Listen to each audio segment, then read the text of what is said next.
Salah satunya adalah pembatasan masuknya bantuan oleh Israel yang membuat warga di jalur Gaza Palestina menghadapi kekurangan pasokan makanan dan juga layanan medis.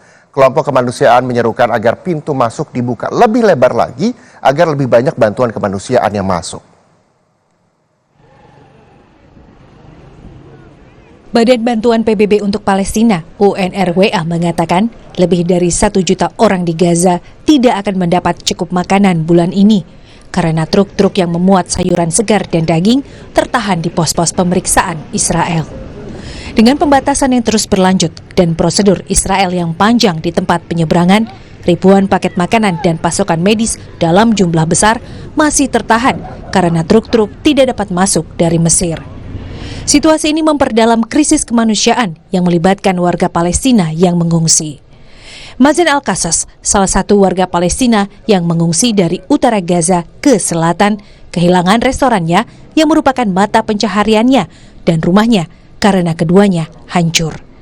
Mazen dan keenam anaknya sangat membutuhkan paket makanan untuk tetap hidup, sama seperti ribuan orang pengungsi lainnya. We are waiting for the United Nations and the UNRWA to provide us with aid. Since we were displaced from Rafah to Khan Yunis 4 months ago, the food packages provided to us have almost run out.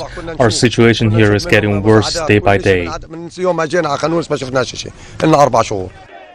Komite Internasional Palang Merah di Gaza yang mengatur masuknya dan pengiriman bantuan makanan dan medis ke sebagian besar wilayah jalur Gaza menghadapi tantangan yang sangat sulit karena aliran bantuan terus menurun, memperburuk situasi kemanusiaan di Gaza. Our urgent call from the International Committee of the Red Cross is that humanitarian aid, unimpeded and rapid and immediate, is needed now more than ever in Gaza, especially that we are approaching another winter, and that's going to be another tragedy for the civilian population, especially those who are displaced in both northern and southern Gaza Strip. Personel kelompok bantuan internasional juga menghadapi risiko yang mengancam jiwa karena konflik semakin berkepanjangan. Menurut data Perserikatan Bangsa-Bangsa, sejak Oktober 2023 ketika konflik pecah, lebih dari 280 pekerja bantuan, sebagian besar dari mereka adalah anggota staf UNRWA, telah tewas di Gaza.